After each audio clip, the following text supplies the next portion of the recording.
Central ഗവൺമെന്റിന് കീഴിലുള്ള bank of മഹാരാഷ്ട്രയിലേക്ക് ഒരു റിക്രൂട്ട്മെന്റ് സംഘടിപ്പിക്കുന്നു. അതും പരീക്ഷയില്ലാതെ ബാങ്കിൽ ജോലി നേടാനുള്ള സുവർണ അവസരമാണ് വന്നുയർന്നിട്ടുള്ളത്.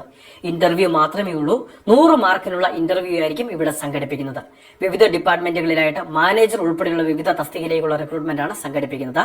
ഏതെങ്കിലും വിഷയത്തിൽ ബിരുദാനന്തര ബിരുദമോ അല്ലെങ്കിൽ ബിടെക് യോഗ്യതയുള്ളവർക്ക് അപേക്ഷ സമർപ്പിക്കുന്നതിനുള്ള അവസരമുണ്ടായിരിക്കും. ഇനി അത് മാത്രമല്ല, 22 വയസ്സ് മുതൽ 55 വയസ്സ് വരെയുള്ളവർക്ക് അപേക്ഷ സമർപ്പിക്കാൻ സാധിക്കും. അപേക്ഷകൾ സമർപ്പിക്കുമ്പോൾ വിവിധ ഡിപ്പാർട്ട്മെന്റുകളിലെ തസ്തികയിലേക്ക് ആയതുകൊണ്ട് തന്നെ എലിജിബിലിറ്റി ക്രൈറ്റീരിയ പൂർണ്ണമായിട്ട് വായിച്ച് മനസ്സിലാക്കുക. അതിനുശേഷം അപേക്ഷകൾ സമർപ്പിക്കുക. ജനറൽ വിഭാഗത്തിന് 1180 രൂപയോളം അപേക്ഷാ ഫീസായിട്ട് കൊടുക്കേണ്ടി വരും. സംവരണ വിഭാഗങ്ങൾക്ക് 180 രൂപയും. ഫെബ്രുവരി മാസം 17-ാം തീയതി വരെ അപേക്ഷകൾ സമർപ്പിക്കാനുള്ള അവസരമുണ്ടായിരിക്കും. പരീക്ഷ ഇല്ലാത്തതുകൊണ്ട് തന്നെ ഈ സുവർണ അവസരം പാഴാക്കാതിരിക്കുക. എല്ലാവരിലേക്കും അറിയിപ്പ് ഷെയർ ചെയ്ത് എത്തിക്കുക. ഇതുപോലുള്ള അറിയിപ്പുകൾ തുടർന്ന് ലഭിക്കാൻ നമ്മുടെ ചാനൽ സബ്സ്ക്രൈബ് ചെയ്യുക, ഫോളോ ചെയ്യുക.